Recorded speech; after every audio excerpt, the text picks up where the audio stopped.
ఓం మహాగణాధిపతయే నమః. ఓం గం గం గణపతయే నమః. అయ్యా, ఇప్పుడు రాబోయే మార్చి 30వ తారీఖు నూతన సంవత్సరం ఉగాది. విశ్వావసునామ సంవత్సరం అనే పేరుతోటి విశ్వావసునామ సంవత్సరం వస్తోంది. దానికి రవి రాజు ఎవరయ్యా అంటే రవి అయ్యారు. అలాగే మంత్రి చంద్రుడు అయ్యాడు, సేనాధిపతి రవి అయ్యాడు.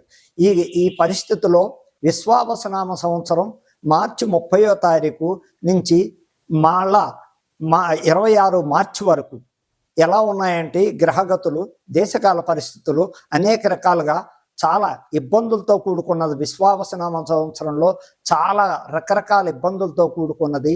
మంత్రి రాజుకి రాబోయే కాలం రాజు ఎవరయ్యా అంటే రవి అయ్యాడు.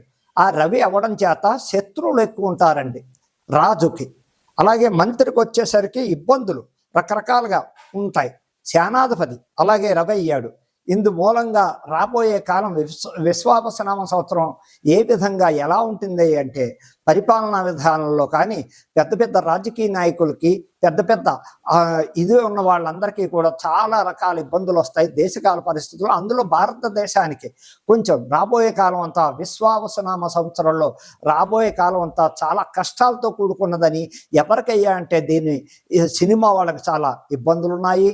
పెద్ద సినీ పరిశ్రమలకి పెద్ద హీరోలకి ఇబ్బందులు తప్పవని చెప్పడానికి అనేక రకాలుగా కనపడుతోంది విశ్వావసునామ సంవత్సరం. అలాగే మంత్రి పదవుల్లో ఉన్న వాళ్ళకి పెద్ద పదవుల్లో ఉన్న వాళ్ళకి కూడా అన్ని విధాల ఇబ్బందులు, చాలా చికాకులతో కూడుకున్నది. ఏ ప్రభుత్వంలోనూ కూడా ఎక్కువ ఎక్కడక అంటే భారతదేశంలో పెద్ద నాయకులు గండాలు కూడా కనపడుతున్నాయి.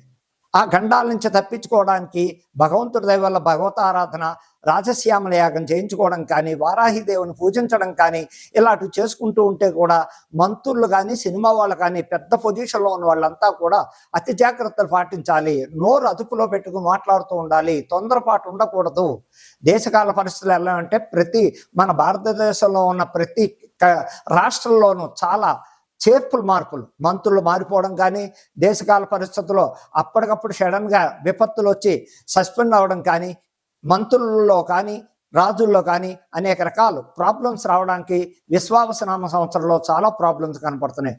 అలాగే రాబోయే కాలాన్ని చూస్తుంటే ఆఖరికి దేశకాల పరిస్థితుల్లో పరిపాలన తగ్గిపోతోంది. స్వార్థపరులు ఎక్కువైపోయారు. ఇప్పుడు తెలుగు రాష్ట్రాలే మనకి నిదర్శనం. ఈ తెలుగు రాష్ట్రంలో పరిపాలన లేదు. ఒకళ్ళు బురద జల్లుకోవడం, కక్షలు తీర్చుకోవడం, వీళ్ళని జైల్లో పెట్టించడం.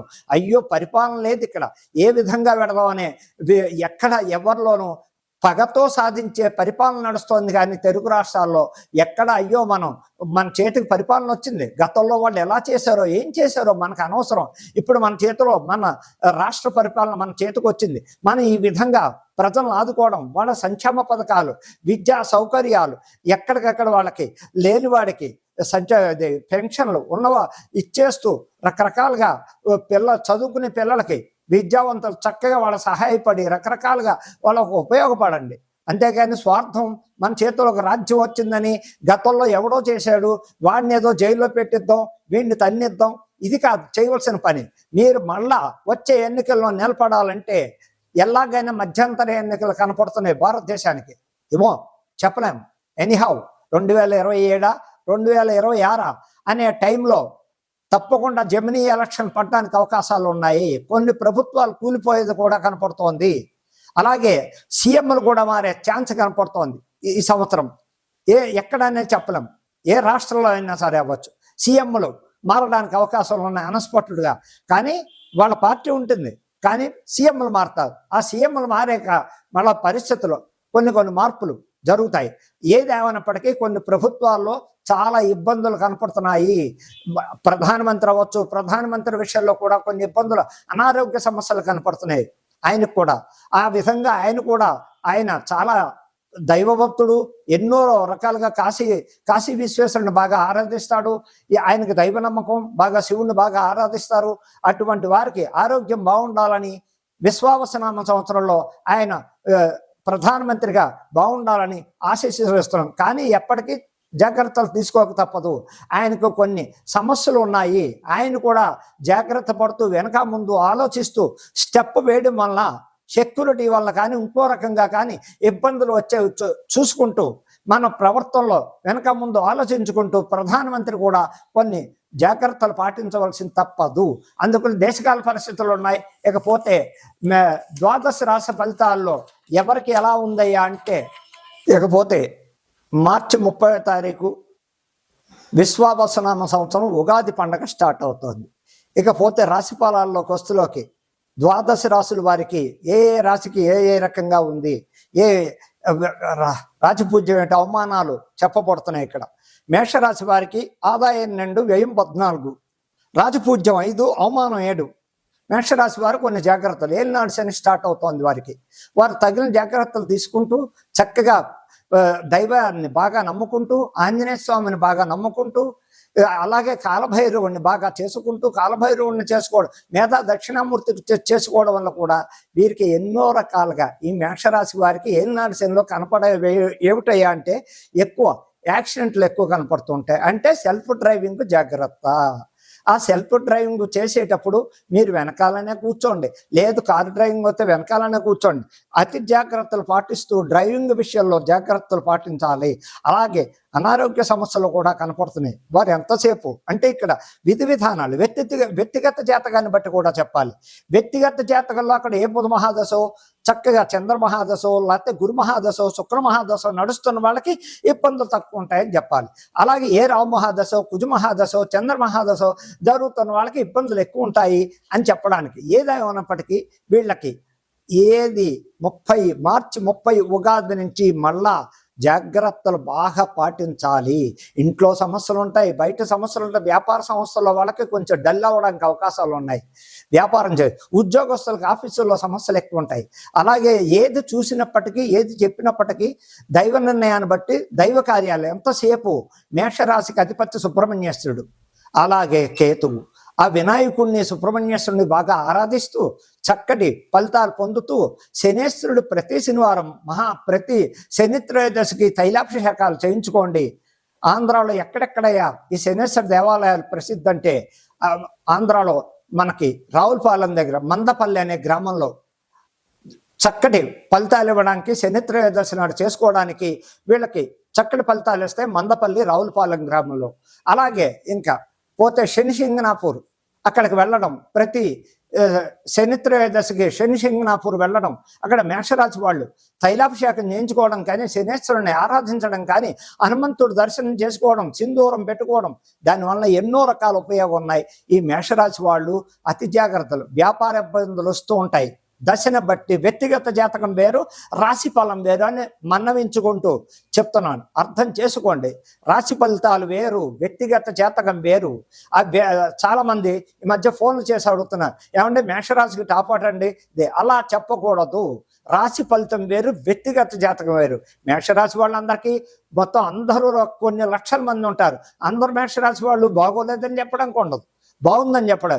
అప్పుడు వ్యక్తిగత జాతకంలో రాశి ప్రకారంగా ఇక్కడ ఏలినాడు శని, వ్యక్తిగతంగా అక్కడ దశ ఏ బుధ మహాదశో, శుక్ర మహాదశో జరుగుతున్నప్పుడు వీళ్ళకి కొంచెం సగం ఫలితాలు, మంచి ఫలితాలు జరుగుతాయని చెప్పడానికి ఆస్కారం ఉంటుంది. శతభిష నక్షత్రం కుంభరాశి వారికి ఆదాయం 8, వ్యయం 14, రాజపూజ్యం 7, అవమానం 5 అయినప్పటికీ శతభిషం కుంభరాశి, పూర్వభాద్ర కుంభరాశి వాళ్ళకి ఈ సంవత్సరం ఎలా ఉందంటే, కొంచెం ఆగస్టు వరకు జాగ్రత్తలు తీసుకోక తప్పదు.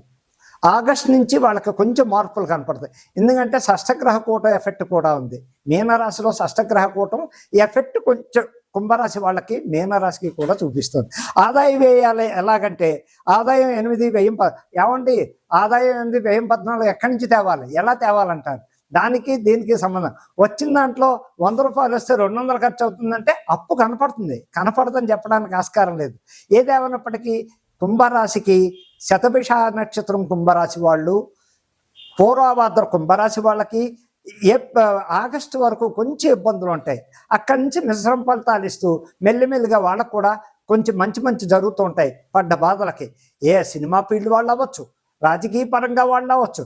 కొంచెం ఇబ్బందులు ఏప్రిల్ లగాయితూ ఆగస్టు, సెప్టెంబర్ దాకా కొన్ని జాగ్రత్తలు తీసుకోవాలి. ఎందుకంటే సెల్ఫ్ డ్రైవింగ్ జాగ్రత్త, వీళ్ళు ఎంతసేపు సెల్ఫ్ డ్రైవింగ్ జాగ్రత్త, ఫైనాన్స్ విషయంలో జాగ్రత్త. ఇచ్చిన సొమ్ము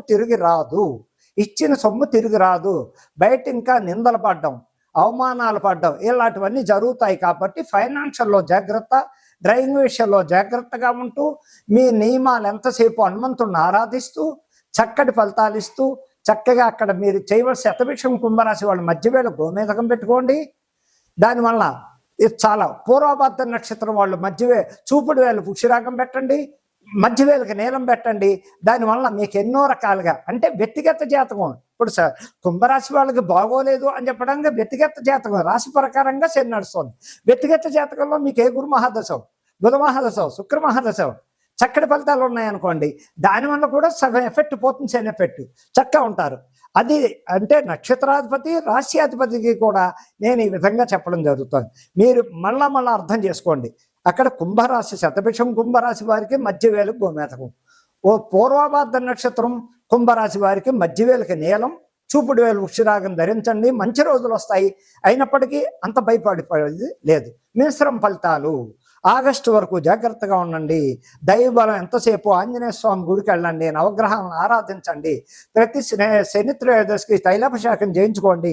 ఈ రకంగా అన్ని విధాలా బాగుంటారని చెప్పడానికి ఆస్కారం ఉంది. ఇకపోతే ఉత్తరాభాద్ర నక్షత్రం వారికి ఆదాయం వ్యయాలు ఎలాగున్నాయా అంటే ఉత్తరాభాద్ర వారికి ఆదాయం 5, వ్యయం 5.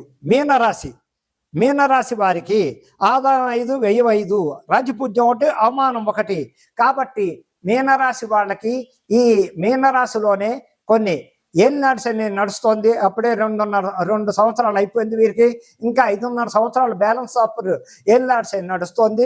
వీళ్ళు షష్టగ్రహ కూటం మీనరాశిలోనే, అందులో మీనరాశిలోనే రాహు పడ్డాడు. కాబట్టి అతి జాగ్రత్తలు తీసుకోమని చెప్తున్నాం. ఎలాగంటే హెల్త్ పరంగా జాగ్రత్త పడండి, సొంత డ్రైవింగ్లు చేయకండి, ఫైనాన్షియల్గా ఇబ్బందులు పడకండి. ఫైనాన్షియల్గా మీ చేతి నుంచి వెళ్ళిన సొమ్ము తిరిగి రాదు. యాక్సిడెంట్లు కనపడుతున్నాయి సెల్ఫ్ డ్రైవింగ్లో, కొంచెం ఇబ్బందులు పడకండి, జాగ్రత్త పాటించండి. ఉత్తరాభాద్ర మీనరాశి వాళ్ళ కానీ, రేవతి నక్షత్రం మీనరాశి వారి కానీ, ఈ రాశి వారికి పూర్వభాద్ర లాస్ట్ పాదం మీనరాశి వాళ్ళు కానీ ఎలాగైనప్పటికీ ఏళ్ళనాడు అని ఇబ్బందుల్లో ఉన్నారు. అతి జాగ్రత్తగా ఉండండి. ఏమైనప్పటికీ సంపాదన ఉంటుంది, సంపాదన లేదు అని 100కి 200 ఖర్చు అవుతూ ఉంటుంది. కానీ అలా అని చెప్పి పస్తులు ఉండరు, చేసే దాంట్లో ఆదాయం ఉంటుంది, అలాగే 2 రెట్లు ఖర్చు అవుతూ ఉంటుంది. దేనికయ్యా ప్రాబ్లమ్స్ అంటే హెల్త్ ప్రకారంగా కొన్ని షష్టగ్రహ కూటం మీనరాశిలో, రాహు మీనరాశిలో, అదే మళ్ళా రాహు కుంభరాశిలోకి ప్రవేశిస్తున్నాడు, అదే కుంభరాశిలోంచి శని మీనరాశిలోకి రివర్స్ అవుతున్నాడు. ఈ శని ప్రభావం ఈ 2 రాశులకి కొంచెం దోషాలు ఉంటాయని చెప్పడానికి, అదే దశ బాగుందనుకోండి వ్యక్తిగతంగా ఏ బుధ మహాదశం, చక్కగా గురు మహాదశం, శుక్ర మహాదశం, ఇలాంటి దశలు ఉంటూ ఉంటాయి, మంచి దశలు. ఆ దశల్లో కూడా ఈ శని కొంచెం కంట్రోల్లో ఉంటాడు. ఆరోగ్యం పరంగా ఏదైనా ఇప్పుడు పిల్లలు లేని వాళ్ళ పిల్లలు అనుకుందాం, కొంచెం టైం తీసుకుంటుంది. ఎందుకంటే దేశకాల పరిస్థితులు బట్టి చూస్తే మళ్ళా పంచాంగ లెక్కల ప్రకారంగా చూసిన మీనరాశి వారికి సంతాన ప్రకారంగా చూసిన, వివాహ ప్రకారంగా చూసిన, ఫైనాన్షియల్ ప్రకారంగా, వ్యాపార పరంగా చూసిన అన్ని రంగాల్లో ఎప్పటి నుంచి అయ్యే వీళ్ళకి పూర్తి మార్పులంటే చక్కగా వచ్చే 26 మార్చి ఉగాది దాకా షష్టగ్రహ కూట ఎఫెక్ట్ కొంచెం తగులుతూ ఉంటుంది. అందులో రాహు కూడా ఉన్నాడు. రాహు కుంభరాశిలో షిఫ్ట్ అవుతున్నాడు. అయినప్పటికీ ఈ శని మళ్ళా కుంభరాశిలో శని మీనరాశిలో షిఫ్ట్ అవుతున్నాడు. కొంచెం ట్రబుల్స్ ఉంటాయి. అయితే ఒకటి సంతాన యోగం అయితే కలగడానికి ఆస్కారాలు కనపడుతున్నాయి. ఫైనాన్స్ ఇబ్బందులు ఉంటాయి. ఉద్యోగంలో కొంచెం స్వల్ప మార్పులు కనపడతాయి. వ్యాపారంలో ఇబ్బందులు ఉంటాయి. సెల్ఫ్ డ్రైవింగ్లో యాక్సిడెంట్లు ఉంటాయి. ఇవన్నీ అర్థం చేసుకుంటూ వ్యక్తిగత జాతకాన్ని కూడా చూసుకుంటూ మీరెంతసేపు ఇక్కడ మీనరాశి వారు గురువుని, బాబా గారిని బాగా ఆరాధించండి, వినాయకుడిని బాగా ఆరాధించండి. ఎంతసేపు వినాయకుడిని, బాబా గారిని అంటే గురుదక్షిణామూర్తి అవ్వచ్చు, దత్తాత్రేయ అవ్వచ్చు, దత్తపారాయణ. అప్పుడు ఈ శని పీరియడ్లో కనుక మీరు మేధా దక్షిణామూర్తి పారాయణ చేయడం వల్ల కాడ, మేధా దక్షిణామూర్తిని దర్శనం ప్రతి గురువారం దర్శనం చేయడం వల్ల కాడ, కాలభైరవాష్టకం చదవడం వల్ల కూడా, కాలభైరవ దర్శనం చేయడం వల్ల కూడా ఈ శని ఈ రాశి వారికి, మీనరాశి వారికి కలిసి రావడం మంచి జరుగుతుంది. అంటే ఇబ్బందుల్లోంచి బయటపడుతూ ఉంటారు. ఇప్పుడు సంతానం కావాల్సిన వాళ్ళు ఎంతసేపు సుబ్రహ్మణ్యేశ్వరుని కొలవండి, ఆ సుబ్రహ్మణ్యేశ్వరుడు కూడా ప్రతి మంగళవారం ఆ సుబ్రహ్మణ్యేశ్వరుడికి పాలు పోయడం, ఆ పాలు తాగండి, ఆయన పోసిన పాలు సర్పాల నుంచి పోసిన పాలు తాగండి. సంతానం కావాల్సిన వాళ్ళు చక్కగా సుబ్రహ్మణ్యేశ్వరుని ఆరాధించండి, సంతానం కలుగుతుంది. భూకారకుడైన సంతానకారకుడే, అక్కడ ధనకారకుడే ఆయనే. ఇల్లు కావాలన్నా, భూమి కావాలన్నా, సంతానం కావాలన్నా సుబ్రహ్మణ్యేశ్వరుడు అనుగ్రహం లేనిదే జరగవు. అలాగే వారాహిని బాగా కొలవండి. ఈ 2 రాసుల వాళ్ళు ఇప్పుడు వారాహి ప్రత్యంగిరి దేవతని ప్రతి మంగళవారం కొలవండి. వీళ్ళకి అతి కష్టాల్లోంచి బయటపడడానికి అవకాశాలు ఉన్నాయి. కాబట్టి స్వస్తి. ఈ 12 రాశి, 12 రాశి వాళ్ళకి ఈ విధంగా ఈ రాబోయే కాలం మార్చి 30 నుంచి విశ్వావసనామ సంవత్సరంలో జాగ్రత్తలు పాటిస్తూ దైవారాధన చేసుకుంటూ చక్కటి ఫలితాలను పొందండి. అనేక నమస్కారాలు. ఓం మహాగణాధిపతియే నమః. మా ఇప్పుడు కాలం రాబోయే సంవత్సరంలో మార్చి 30వ తారీఖు విశ్వావసనామ సంవత్సరంలో రాజకీయ పరంగా చాలా ఇబ్బందులు కనపడుతున్నాయి. ప్రతి చోట, ప్రతి స్టేట్లోనూ, ప్రతి కంట్రీలోనూ అనేక రకాల ప్రాబ్లమ్స్ కనపడుతున్నాయి. ఎలాగంటే రాజకీయ నాయకులకు పడక పక్కనున్న వ్యక్తికే తన సాటివాడు మంత్రి అయినప్పటికీ, వీడు మంత్రి అయినప్పటికీ కూడా ద్వేషాలు పెరిగిపోవడం, ఒకళ్ళొకళ్ళు ద్వేషించుకోవడం. ఇప్పుడు ఈవేళ మీడియాలకి దగ్గరికి వస్తులోకి వీళ్ళు మీడియా దగ్గరలాగా ప్రవర్తన, అసలు ఎవరి ప్రవర్తన బాగోలే రాజకీయ నాయకులు. ఎలాగంటే వాళ్ళు ఎంతసేపు వాళ్ళు గొప్పలు చెప్పుకోవడమే కానీ ఎంతసేపు నేను ఇలా నానాలాగంటూ ప్రజలకు మేలు చేసే నాయకుడు అంటూ ప్రస్తుతానికి రాజకీయాల్లో లేవు. ఇప్పుడు జరుగుతున్న కాలం గురించి చెప్తున్నాను. గతంలో ఎవరేం చేశారో మహానుభావులు అవన్నీ మనకు ఇప్పుడు జరుగుతున్న ఈ కొత్త సంవత్సరంలో ఎవరైతే సీఎంలు ఉన్నారో, ఎవరైతే పెద్ద పెద్ద నాయకులు ఉన్నారో వీరంతా చాలా తప్పులు చేస్తున్నారు. పరిపాలన పాటించండి అయ్యా, ప్రజలను ఆదుకోండి అయ్యా, ప్రజలకు సంక్షేమ పథకాలు ఇవ్వండి అయ్యా, వారికి విద్యా సౌకర్యాలు కల్పించండి అయ్యా, విద్యార్థులకు సౌకర్యాలు కల్పించి వాళ్ళకి రేషన్ ఫీజుల దగ్గర నుంచి సహకరించి ఎంతో కొంత సహాయం చేసి వాళ్ళు బాగా చదువుకుని విద్యార్థులకి స్కాలర్షిప్లు ఇచ్చి, మెరిట్లు, ర్యాంకులు ఇచ్చి వాళ్ళని ఆదుకోండి. అంతేగాని ఎంతసేపు నేను సీఎంని అయ్యాను, నేను పెద్ద మంత్రిని అయ్యాను అని చెప్పుకోవడం కాదు. పరిపాలన పాటించండి. ముందు స్వార్థం చూపిస్తున్నారు. ఆ స్వార్థం మంచిది కాదు. రాజకీయ నాయకుల్లో ప్రతి చోట జరుగుతున్నది ఏంటంటే నేను ముఖ్యమంత్రిని అయ్యో దేనికోసం అయ్యో, ఈ ప్రజలు ఎన్నుకుంటే అయ్యో నీ సొంతంగా నువ్వు నగ్గలే. ఈ ప్రజలు ఇన్ని లక్షల మంది, ఇన్ని కోట్ల మంది నీకు ఓటేస్తే నువ్వు గెలిచావు. ఆ ప్రకారంగా అప్పుడు నువ్వు ఆ ప్రజలు ఏ విధంగా అయ్యా ఈ సహాయం కావాలంటే నెలల తరపుడు అపాయింట్మెంట్ ఇవ్వరా? 2 నెలలైనా మీ పక్క పిఏ అంటాడు ఇంట్లో ఉండగా కూడా సార్ ఇప్పుడు కలవడు అంటే ఓట్లు వేయించుకోవడానికి వచ్చిన పూర్ గుడిసెల్లోకి వచ్చి, మట్టి పొలాల్లోకి వచ్చి, అందరిళ్ళ దగ్గరికి వచ్చి అమ్మా మాకు ఓటేయండి అని అడుక్కుని వాళ్ళ ఓటుకు నోటికింత అని చెప్పి మీరు చేయించుకున్న దాంట్లో అప్పుడు లేని బాధ. మీరు ఒక మంత్రి పదవి ఎక్కి సీఎం పదవి కుర్చీలో కూర్చున్నాక ఆ వేళ ఎందుకు కనపడరు ఈ ప్రజలకి? ఏ సహాయం చేస్తున్నారని చెప్పి రాజకీయ పరంగా స్వార్థం కాదు. మీరు ఉండాలి, రాజకీయంగా ఉండద్దు, మిమ్మల్ని ఎవరు పోటీ చేయొద్దని చెప్పం. రాజు ఉండాలి, మంత్రి ఉండాలి, అక్కడ ప్రధానమంత్రి ఉండాలి. దానికి స్వార్థపరంగా రాజకీయాలు చేయకండి. ప్రజలను ఆదుకోండి. ప్రజల దగ్గర నుంచి మీరు ఓటు పొందారు, ప్రజాదరణ మీకు వచ్చింది, ఇన్ని లక్షల మెజార్టీతో మీరు నగ్గారు. ఆ నగ్గినందుకు మీరు ఎవరినాయి? మీలో మీరు డబ్బులు పంచుకోవడానికా? వచ్చిన సంక్షేమ పథకం మీకు వచ్చిన ఫండ్స్ అన్ని సెంట్రల్ గవర్నమెంట్ నుంచి వచ్చిన ఫండ్స్ అంతా ఏమైపోతున్నాయి? ఎక్కడ పోతున్నాయి ఈ ఫండ్స్? ఎవరికి ఇస్తున్నారు చెప్పండి.